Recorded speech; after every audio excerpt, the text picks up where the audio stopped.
Ladies and gentlemen, boys and girls, Fazbear Entertainment would like you to put your hands together for the one, the only, Freddy Fazbear. Rewritten!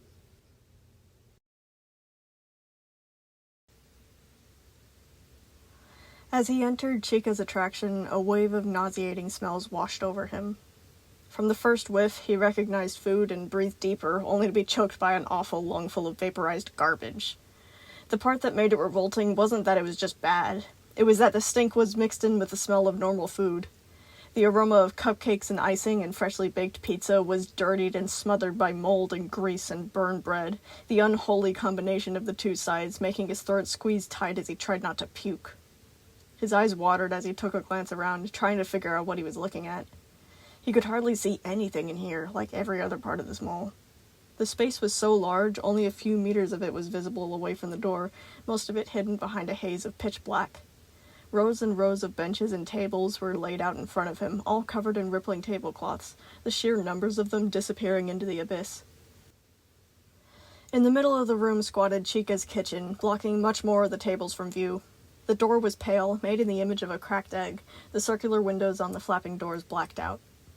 Gregory was frozen at the entrance, still holding it cracked open to not make a noise. There was something across the room, in front of Chica's kitchen. Something moving.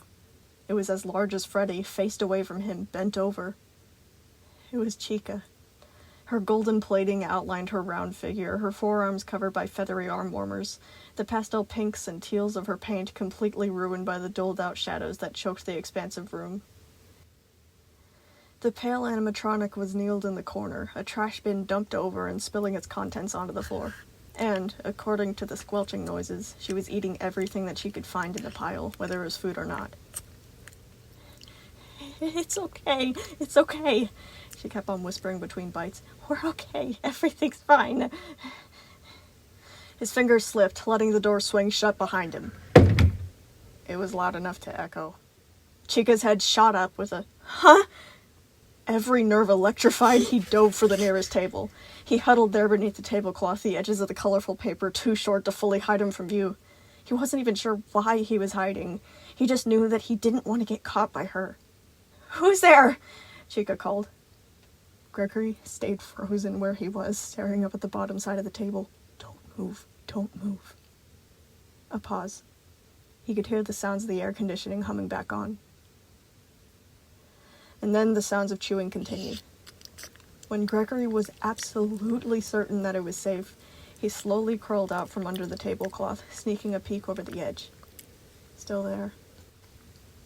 Gregory ducked down again, clinging to the tiled floor, running over his options. Sure, Freddy said that she would help him, but his mistrust of the animatronics was already too solidified to risk it, especially after Moon. Chica didn't know that Vanessa had been incredibly suspicious the entire evening. It would all be over if she returned him to her. Gregory kept low to the ground, the cold tiles biting into his bandaged foot. His only option was to proceed. It was either certain death or a chance at life. "Gregory, are you at the kitchen yet?" The voice was like a grenade. The chewing stopped with another, "Huh?" Gregory fumbled with the fast watch, jamming his fingers into the volume dial, cranking it to the lowest setting. He clenched his sore teeth together, staring out at the tablecloth surrounding him, listening to Chica's footsteps. She was getting closer. Gregory stayed right where he was, watching. The shadow of her clawed feet fell on the tablecloth. Each of Chica's legs were as thick as tree trunks, about as capable of squashing him underfoot as Freddy was. And then came the smell. It was a horrible, steaming wave of garbage, made of burned crust and improperly cooked meat and icing so old the rotten sweetness of it oozed from hard clumps. Gregory's stomach clenched in protest as he fought down the urge to gag, plugging his nose and trying to keep quiet. She slowly clunked her way in a circle around the table, each step sending a vibration up through his palms. After standing at the end for a moment, she walked away, circling around more tables, searching for him elsewhere. The smell faded, not enough to give him much relief. Okay, he was all right. Gregory bunched his knees up, lifting the tablecloth to peek outside. He couldn't see her. He had no idea where she was, only that she was somewhere to the left. Taking careful aim, Gregory left the table that he had hidden beneath, moving to the right instead. He ducked behind another, then another, putting distance between him and Chica as fast as he could, trying to make a big arc to stay away from her as far as possible. The awful stench was radiating from where Chica feasted, the air growing thicker and damper with every step towards her corner. He didn't dare to straighten up, instead staying crouched over, shoulders tight as steel cables. Every cell in his body vibrated with urgency, organs squeezed of the pressure as his lungs struggled to draw oxygen from the moist fog. Freddy's voice came again. This time, though, it was no louder than a headphone outside of an ear. He ignored whatever he was asking about. It was almost impossible to tell where Chica was, despite the heavy thump of her claws on the tiles. The sound of her brushing tablecloths out of the way sent needles up his spine. He couldn't take it. Gregory stopped behind a bench, straightening up to take a peek above the table. He expected her beak to lunge out at him any moment now, bracing for it as he peered around, trying to locate her.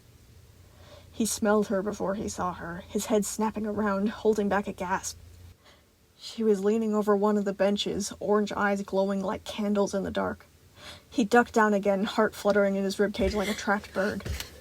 With a confused, Chica turned and finally left, heading back to her corner.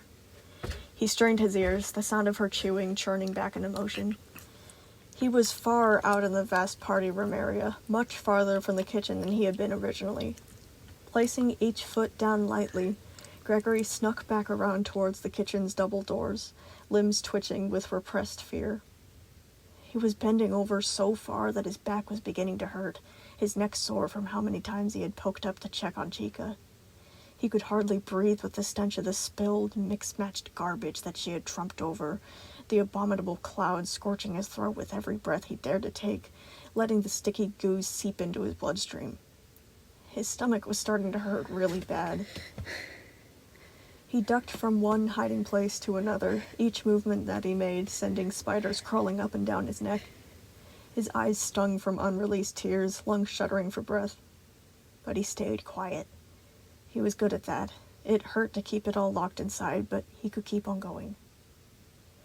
He approached the last stretch of the door between the tables in the kitchen, swallowing as he kneeled down.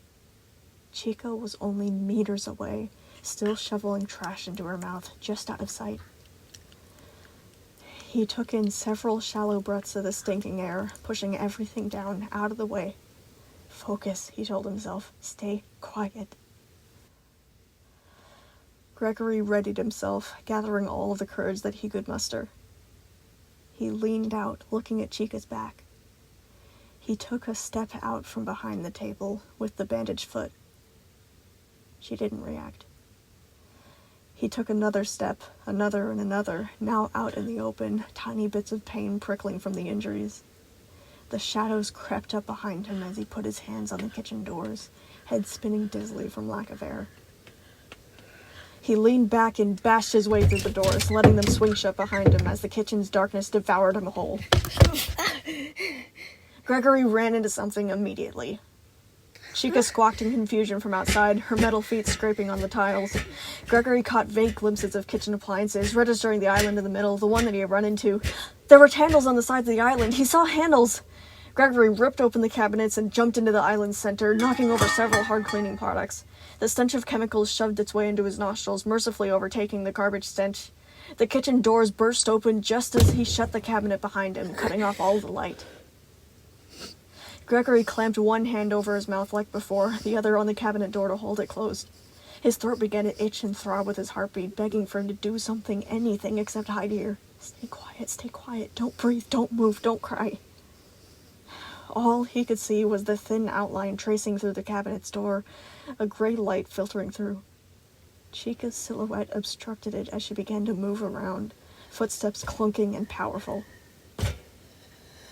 She prowled to the left, circling the island. She was sniffing the air curiously.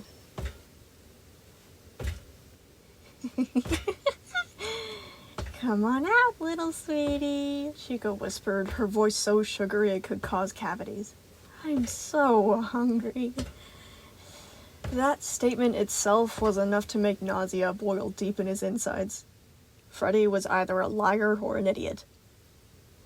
Her feet padded around the island, slow and creeping, drawing in deep breaths. Go past, please, please, go past. Eventually, she straightened up, muttering to herself, I'm okay, we're okay. She rounded the island one last time, and then grabbed something that sounded like a trash can and dragged it through the flapping doors. Gregory waited for a long time, eardrums thudding dully in his head. She was eating again, noisy and desperate. Okay, all right. Finally, he pressed the Fazwatch to his ear, only now having time to listen to whatever Freddy was saying. Gregory? He was repeating again and again. Gregory, please respond! Are you okay? No! Gregory hissed back as quiet as he could manage. Chica's trying to eat me! Pardon? Gregory gathered his scattered thoughts, whispering, Freddy, I'm scared. She said...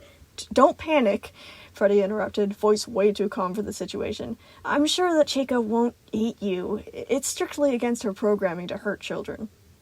Doubt fogged his thoughts. He decided against arguing, though. It would be pointless, and he was still afraid of Freddy leaving him to die out of anger. I don't want her to get me, Gregory swallowed anxiously. Please, Freddy, I'm scared. Don't be scared, Freddy told him. You're going to be all right. Just listen to my voice.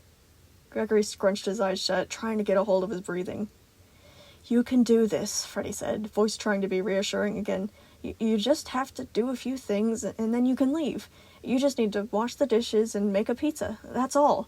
Once the oven scans it, it'll signal the doors that her area is ready for customers. Gregory felt close to fainting. I have to... He gaped despairingly at the pale cracks in the cabinet doors. Wait, but... What if Chica... Chica won't hurt you, Freddy insisted. If you're scared of her, just pretend that it's a game of hide-and-seek. We can do this slowly, and I'll guide you through it every step of the way. He added quickly, the only thing dangerous in there is the garbage compactor. It could hurt you very badly, so stay away from that. Okay, Gregory said. You have to start by going to the oven and preheating it to 450 degrees Fahrenheit. Can you do that, Gregory? Yeah, I think so. Gregory nodded, hugging the watch close as he leaned towards the cabinet door again. Every cell in his body was screaming at him to stay put, but he forced himself to peek out the cabinet door. The kitchen was empty. Stomach churning, Gregory crawled out, stepping onto the cold floor and gently closing the cabinet behind him, favoring his hurt leg.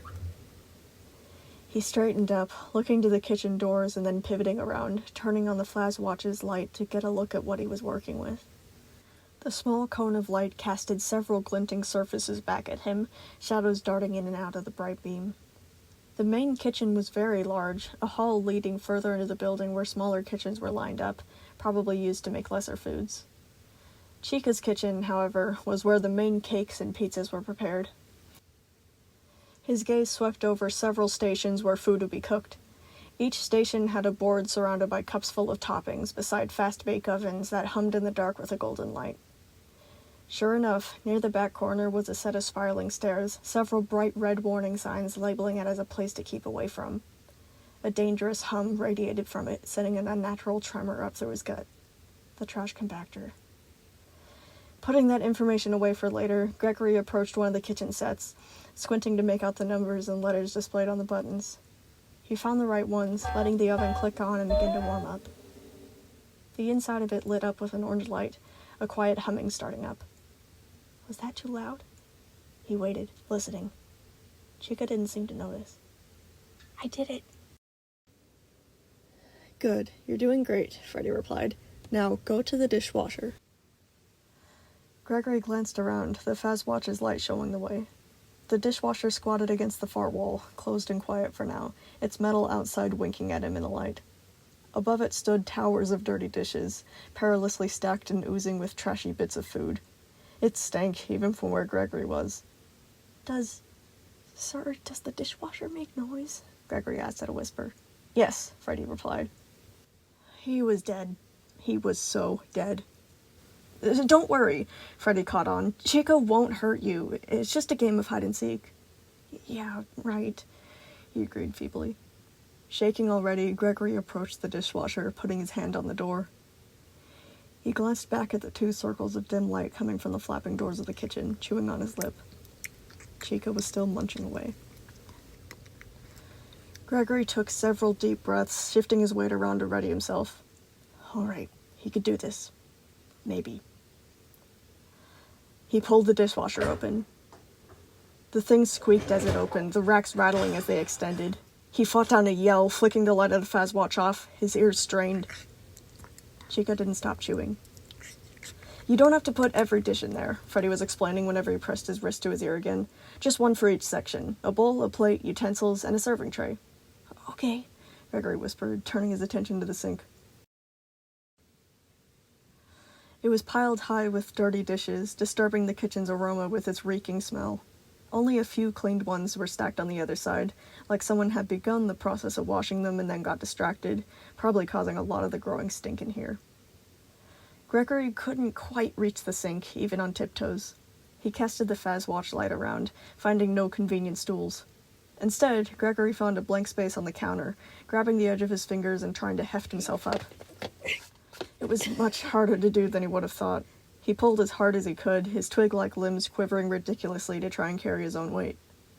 After a bit of scrabbling, he managed to get a foot up on one of the cabinet's handles, kicking up to finally roll out onto the countertop. He took a moment to balance, listening again for Chica. No changes. Okay, breathe. Gregory crawled on his hands and knees to the sink, taking the dirty dishes closest to him as fast as he could. He cringed as he did that, bits of goopy food sticking to his fingers. He was feeling more sick by the moment. He took a plate, a tray, a bowl. They all made light tinks, but there was no change in Chica's sounds. It was so much already. Everything was vibrating around him, thoughts spilling out over his vision as he tried to focus through the darkness. Then he stopped, casting the Fazwatch's light around to the glimmering surfaces. Utensils hid beneath the plates, all gathered at the bottom of the overfilled sink, their silver glittering just out of reach. The knocks of his heart became punches. He repositioned himself, setting the plate, the tray, and the bowl aside. Gregory took a breath of the soggy, greasy air, his heart cramping up as he finally touched the plates. He carefully reached down and pushed the plates out of the way, one hand keeping the pile steady. They scraped against each other noisily, one clinking dangerously close to the edge, making his belly clench. He stopped. So did Chica. Silence. He could only hear the roaring of his own blood in his ears, fingers curling against the plates. Please, please, don't do this. And then her chewing continued. His chest ached already. He allowed himself a breath, veins rushing with cold. He was all right. He was okay. Gregory continued to tease the plates out of the way, moving one after another, bracing against the teetering pile, trying to stop his own quivering. Come on, just a little more, just one fork. There, an opening. Gregory stuck his fingers in, clenching the forefinger and middle finger awkwardly around the handle of something that stuck out from a puddle of mucky water. He shifted his weight, bracing for it. He pulled, slowly, every hair on his neck standing on end with a little squeak that the utensil made against the plates. It was out. He sighed shakily, hands trembling as he carefully set the plates back down in their original positions. He examined every detail of the pile before allowing himself to let go, watching them wobble. Stay. They settled with a squeak. He exhaled, rubbing sweat off his face. With that, Gregory hopped down from the counter, his skin wrapped airtight around his body as he took the dishes that he had collected off the counter, turning his Fazwatch's light to the open dishwasher. Come on, he was almost there. Well, not really, but he'd like to keep on telling himself that. Did you get everything in yet? Freddy's tiny voice asked. Not yet, sir, Gregory whispered. Take your time, Freddy said. You're doing so well already. The racks lied there, waiting for him. He flexed his fingers to try and stop them from shaking and slid the fork into the utensils section first, careful to set it down lightly so it didn't make a noise. He handled the plate next, weighing it nervously and glimpsing back to the kitchen's doors. He hung it above the rack, suspended in the air, the glass glinting cheekily in the dark. He lowered it. It scraped. A click came as it settled. He listened, heart faltering. Please, please, please. Chica's chewing didn't stop. He slid the bowl in next. Another clink. No reaction. Finally, with the tray, he lowered it into place. He waited. No change. Thank you. He released his breath, heart still racing as he whispered, Okay, it's all in, sir. Good job, he chirped. Now insert the soap into the latch on the bottom of the dishwasher's drawer. Where? The soap is in the cabinet beside the dishwasher. Gregory found said cabinet, setting his fingers on it, readying himself. Just be quick as possible. He pried it open, wincing at the squeak of the hinges, casting the Fazwatch's light inside.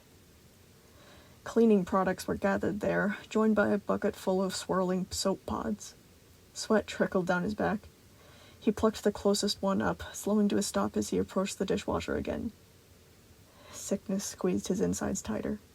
Please, please, just a little longer, just a little more time. Gregory readied himself, his entire being clenching in anticipation. He put his hands on the racks, pulse throbbing up through his neck, and pushed. The racks rolled right back into the dishwasher, a clank racking the silence once it hit the inside wall. Too loud, too loud! Chica's eating stopped. He tackled down the urge to run, forcing his numb fingers to rip the pod's holder open, slapping the soap in. He grabbed the dishwasher's door and heaved with all of his might, slamming it shut, jamming his finger into the start button.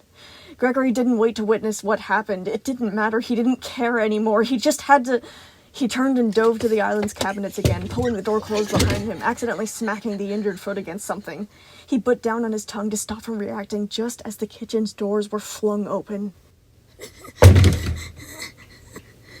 He held his breath, squeezed his eyes shut tight, dug his fingernails into his palms. Don't breathe, don't move, don't cry, be quiet, be quiet. After that, you just have to retrieve the ingredients from the freezer. Freddy's oblivious voice came through, tiny and almost entirely muted on his watch. Find the door, it's on the far wall over where the other cat... Gregory lowered his wrist, the voice snatched away by the short distance. He only listened to Chica's footsteps as he crept into the kitchen again, the doors flapping shut behind her. She stood there at the entrance for a moment. Silence. He couldn't breathe. He was sure that his heart was about to burst out of his chest. She began to move around the island again, searching. She staggered clumsily, her feathers brushing against surfaces. She moaned as if she were in pain, stopping at a corner. His lungs began to jolt in his ribs, trying to get him to take in air, veins pushing and pushing and... It's okay, she said, her voice losing the sinister teasing of a hunter, instead fading into a sob. We're gonna be okay. It'll be okay. They'd never...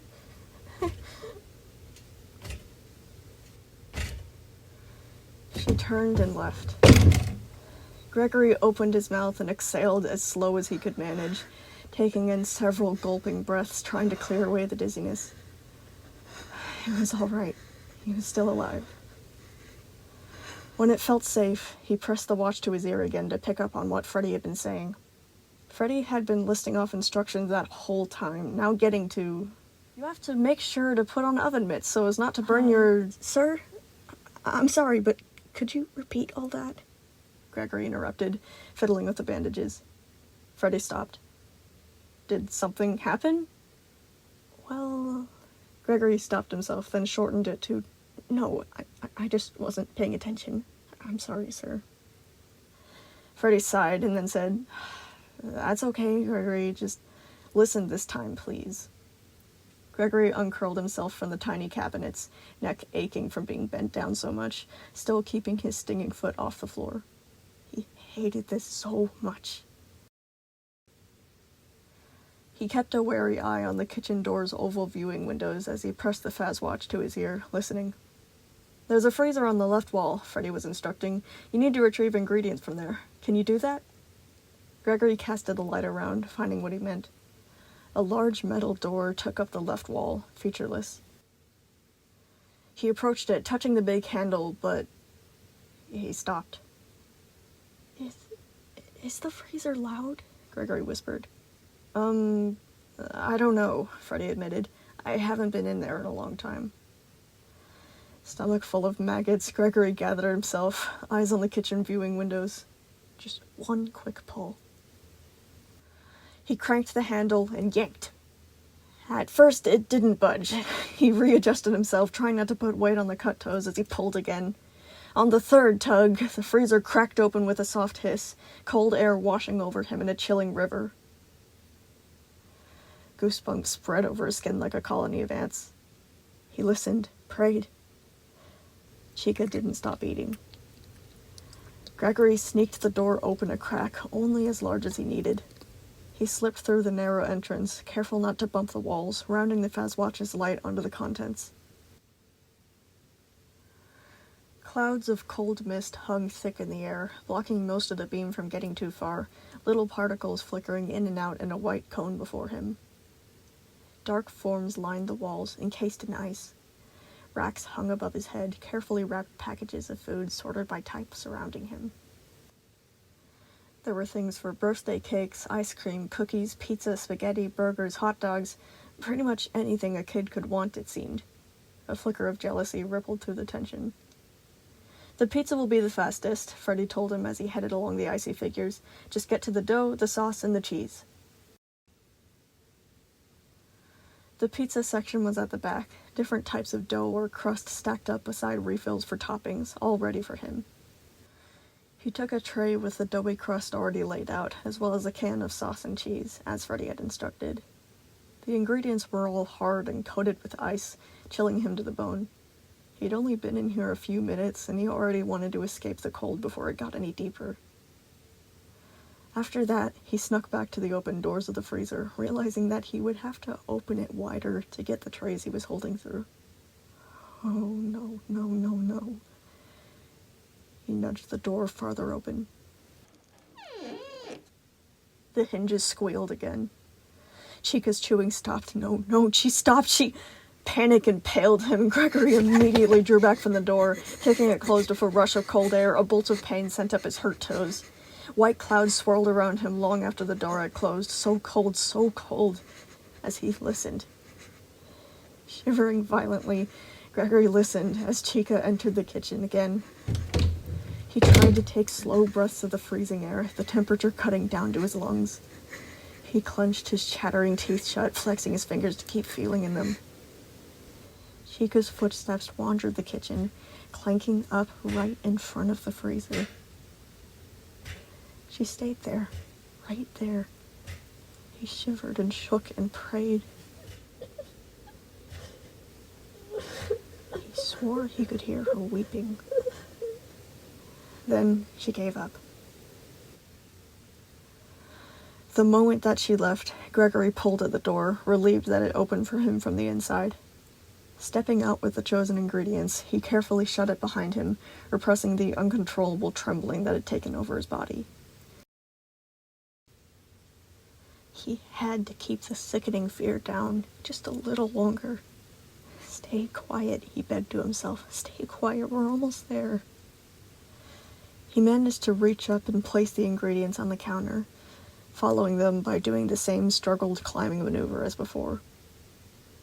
Once he was up on the countertop, Gregory settled with the ingredients, still keeping an eye on the doors of the kitchen. Be fast, fast. The dough had a waxy, crumpled seal over it, protecting it.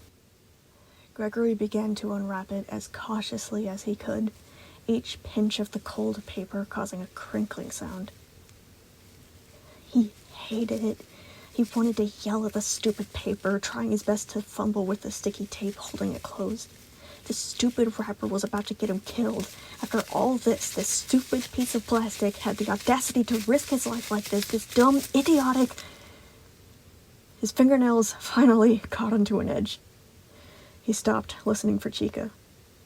Tear. Just do it already. Tear it off. He pulled, nail ripping it apart, finally freeing it. Stop. Listen. No change. Gregory snuck it out of the split wrapper, setting the frozen slab down on the pan. This was the easier part. Surely, he was almost there. His hand shook as he opened the container of pizza sauce, glopping it over the dough, spreading it around. He capped it off, took the bag of cheese, and dumped it over the sauce. It was messy, but he honestly couldn't care less. Almost done, almost. He swung a leg down off the counter, whispering to Freddie, "Okay, I did the ingredients part. Now what?" "All right, you're almost done," Freddie told him as he dropped down to the floor. "Now, be very careful with this part, Gregory. You're going to be using the oven. The oven is very dangerous for you, but I know that you can do it. Get the oven mitts and put the pizza inside. Select 3 minutes at level 5 out of 10 and press start. It should cook very fast." Gregory found the mentioned mitts. They were a teal blue color that matched Chica's highlights, folded neatly and tied to the handle. He put them on, finding them to be hugely oversized compared to his hand. "Please, please, just a little bit longer," he prayed, "just a little more time." He took the pizza down into his arms. Stingers raked up his calves from the metallic scrape the pan made against the counter. Chica stopped. Alarms rang off in his head, knees locking up. No, she was coming. He could hear her getting up, about to... Gregory yanked the oven open, shoving the pizza inside, the crash of the pan against the rack horribly loud.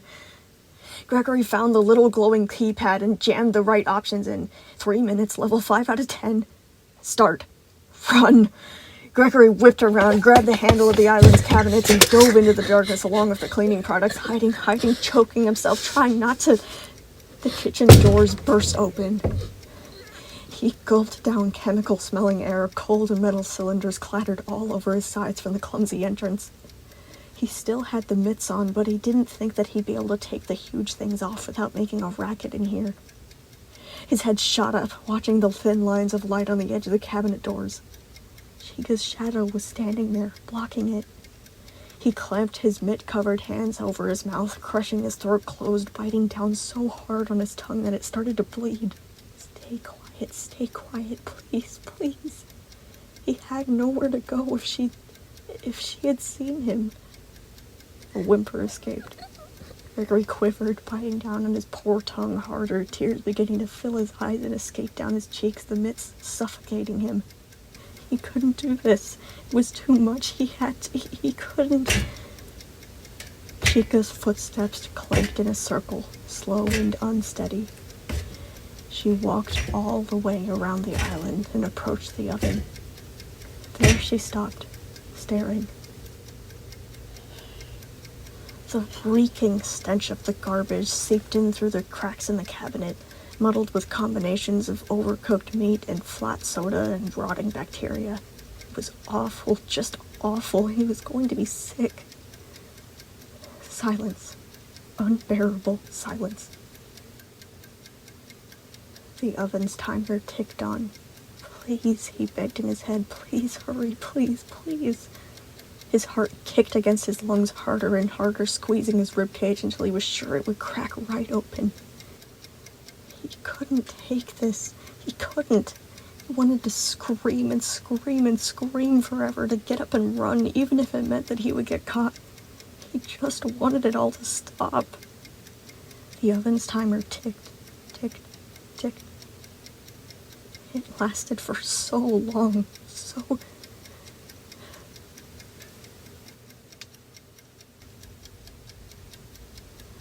And then something touched the cabinet door. Metal claws scraped down across the wood, finding the handle, about to... Gregory grabbed the edge with the mitts, holding it tightly shut. She was pulling at the cabinet. He could feel her little plucks. She knew. Then her whisper came, barely audible. "I know you're here, little sweetie," she said to him from behind the cabinet door, so close, so close. "Just come on out. It'll be quick. Everything will be okay." With her breath came more of the oppressive smell, clouding in his eyes, trickling down his throat, grease and mold clogging up his nostrils. He was slipping. The mitts were too large for him. He couldn't take them off, but he couldn't let go either. This was all his head was filled with. Couldn't. He was crying freely now, unable to draw oxygen from the oily, misty air, body numb and quaking with the pressure, doing all that he could to stay quiet, don't scream. The claws scraped at the wood, digging in. Her next pull was fiercer, more determined. "Come here!" She snapped harshly, yanking at it once, twice. He caught sight of her candle-orange eyes, dilated and fixated on him, his fingers slipping beneath the mitts. He sobbed, grabbing hold again, pulling it shut, hiding her eyes from view. Please. The oven ticked on, all too slowly. Go away. He began to whimper, lungs shuddering with this effort of keeping them pumping in the poisonous air. Please, go away. Don't kill me, please. No, it'll all be okay, she interrupted, silky whispers crackling through the cracks of the cabinet door, no louder than the creaking hinges. No, it'll be okay, you'll be okay, everything will be. The oven dinged. See? That wasn't so bad, Freddie said. Now you can... Gregory let out a shriek, full of complete and total panic, letting the emotion take hold, letting it wash over him as he let go of the door, falling back against bottles of chemicals. Chica ripped the cabinet open, filling up the rectangular space, white head cocked to one side, golden beak stretching into a thrilled grin as her candle eyes found him. Gregory severed his gaze from hers, pulling the opposite side of the island cabinets open, about to escape to the doors. But Chica leaped up on the island, her body thumping loud above him, head twisting upside down to fill the second cabinet door space, beak stretching wide, gnashing at him, frosting and sauce splattering from her maw, He cried out again and tumbled backwards to the oven again, hitting his head hard as he staggered to his feet. Every part of him became nothing but panic. Organs throbbed with adrenaline, lungs burning for air, heart strangling him. He had to run, he had to go right now! And then an idea came to his aid. Chica's screeching cry filled the air. He grabbed the oven door, threw it open, hardly realizing that he had a plan before yanking the pizza up with the mitts. He hadn't grabbed it by the pan, instead of just grabbing onto the slices themselves, but he didn't care at all. He only had a steaming handful of cheese and pepperoni, the rest tearing off and left in the oven, but he still didn't care. He had to run, He made a break for the garbage compactor. The stairs threw themselves up at him, tripping him up and making him slip. He didn't register at all that he was getting burned by the flopping bits of pizza, only able to hear Chica's thundering footsteps behind him, in danger of stomping right over him in a rush, on top of him. He plunged down into the darkness, his entire being nothing but absolute terror, going down, Chica getting closer, crashing into the walls, swiping towards him, her claws catching on the back of his shirt. Finally, the floor leveled out. He shot across the room, registering the side of the compactor set in a pit separated from the rest of the room with layers and layers of warning signs. Gregory tossed the fistful of pizza and the mitts into the pile of trash ahead of him, diving to the left behind the panel full of controls for the compactor. His elbows slammed down onto the concrete, body scraping along as he twisted, watching in horror. Chica's hulking metal body crashed over the edge of the shallow pit, right into the trash compactor. Even when her momentum was lost, Chica didn't go for him yet, instead descending on the pizza mess, gulping it down, wails gurgling up from her choked-up throat. Gregory sprang to his feet, circling around to the control panel. Chica's fiery eyes snapped up, locking onto him, realizing what he was doing. Gregory slammed his fist into the large red button, the one with the cap over it, labeled Start. The walls didn't smash her to bits immediately. Instead, other buttons lit up, one catching his eye that said Confirm. Some computer voice was calling out warnings, telling him to clear the area, to keep back from the compactor. In that time, Chica was staggering to her feet, crying out in fear, lurching towards him. The loss overcame him before it even happened. After all this suffering, she was going to get him. Something changed. Snapped, really. It was impossible for him to feel more afraid in these moments. At this point, all this had desensitized him to the reaction. But now, in the split second that he had left, something new joined the fear, something that he hadn't expected from someone like him. Anger. No, not just anger. Anger wasn't enough to describe it. It was complete and total loathing for every particle of her being, a hatred that ate him up from the inside out, years and years of repressed emotion finally breaking out into a relentless tide. This monster was not going to take him to. Gregory screamed, this time in outrage. "I said go away!" He kicked Chica right in the face as hard as he could. She squawked, slipping over something, and fell back against the garbage. He smashed his fist into the confirm button. Pistons hissed, gears cranked. The ceiling began to lower. It only inched downwards at first, but after gathering speed, it slammed into the right position. It didn't totally collapse her body like he had hoped. It wasn't meant to do that much work. Caught in the middle of the ceiling and the floor, Chica cried out, jaw hitting the trash below her. The ceiling retracted, leaving her stunned in a pile. But he wasn't done yet. Not even close. Go away! Die! Go away! Leave me alone! The ceiling crashed and crashed and crashed down on her over and over. A gush of bile spewed out of her mouth, coating the floor in a stinking mess as her body rejected all that she had eaten today, spilling and spilling until there was nothing left in her. She retched and coughed, trying to catch her breath, but was only met with another slam from the compactor's ceiling. He kept on pressing the confirm button until her beak popped right off. The cracked shard of metal hit the concrete and skidded along, scraping and teetering to a stop at his feet. Only then did he have the sense to stop. The ceiling peeled upwards, strands of orange fluid sticking between the two sides like spider webs, slowly cranking back into their relaxed position. Chica fell limp. The place where her beak used to be was now a gaping, jagged hole, leading down into her mechanical inner workings. Her cracked shell was now smeared with compressed litter and muck. She shuddered, an awful noise gargling out of her throat, her beakless face staring at him with bugged, uneven eyes.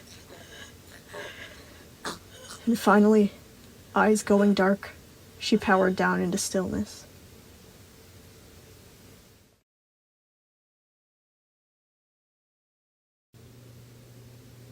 Incident reports, 2072 to 2077. On June 20th, 2074, due to strong winds, a branch fell onto a power line outside and caused a blackout in the Pizzaplex. At first, everything seemed fine. The animatronics were immediately tasked with keeping the children calm, moving out into the lobby and doing a head count. However, Bonnie soon spotted Freddy moving farther away and beginning to hyperventilate. Freddy had what is best described as a panic attack, even though the other animatronics were trying to calm him down, and eventually he broke away from them and ran. In his panic, Freddy hit his head into many walls and pulled out chunks of his fur all over his body, costing over $450 in repairs. Freddy was missing for 30 minutes until they found him hiding with DJ, whose eyes made enough light to see by. DJ was ultimately able to make the panic go away before anyone else came to them, and Freddy stayed with him and the other animatronics until the power came back on the next day. Assessment. Freddy's visual sensors believed that all of the children had disappeared, and he didn't know how to get them back and thus panicked. Freddy will be given a Faz watch at all times to use the flashlight feature. Victor Miller. Late in the evening of July 1st, 2074, there was a very odd series of breaks in the animatronics protocols. The animatronics were supposed to play in a Showtime performance, but when they began, Freddy didn't start singing. The other animatronics were playing their instruments correctly, but Freddy stayed quiet and still. The other animatronics stopped playing whenever they realized that something was wrong, but Freddy was almost entirely unresponsive for a full minute. People in the audience noticed the disturbance, and many of them later compared it to stage fright. A few audience members grew agitated and started yelling for the show to begin, while others began laughing at him and pulling out their phones to record. However, instead of shutting down the show, Bonnie stepped up and started singing the lyrics in his place.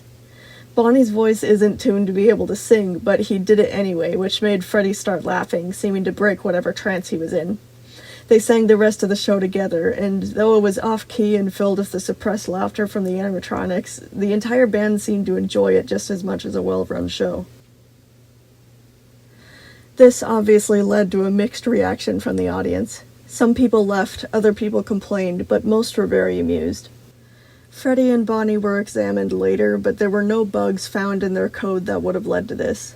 When asked about it, Freddie explained that he had just been overwhelmed by how many people there were in the audience, which makes sense because the Pizzaplex has only just started to get more popularity. When we asked Bonnie why he started singing, Bonnie just responded with, "It seemed like Freddie needed a little help." Assessment. Because of the small error in their Showtime program, the personalities of the animatronics filled in the gaps. Luckily, we didn't get much backlash. The publicity of all the people that recorded Bonnie singing is certainly going to help us out, so I'm not going to be too hard on any of them for this. Victor Miller. Patch request. Roxy needs claws for better grip on the laser tag arena's carpets. She slipped and fell, causing the need for $500 in repairs. Chica's new mitts need frequent cleaning and replacement. And that was Chica's section. This isn't the last that we see of her, but this chapter is her main boss fight, pretty much. I had a whole lot of fun doing hers, and I hope that it came out well. I'll still be able to post the next chapter next Friday, so, look out for it next week. Thank you for watching, and bye!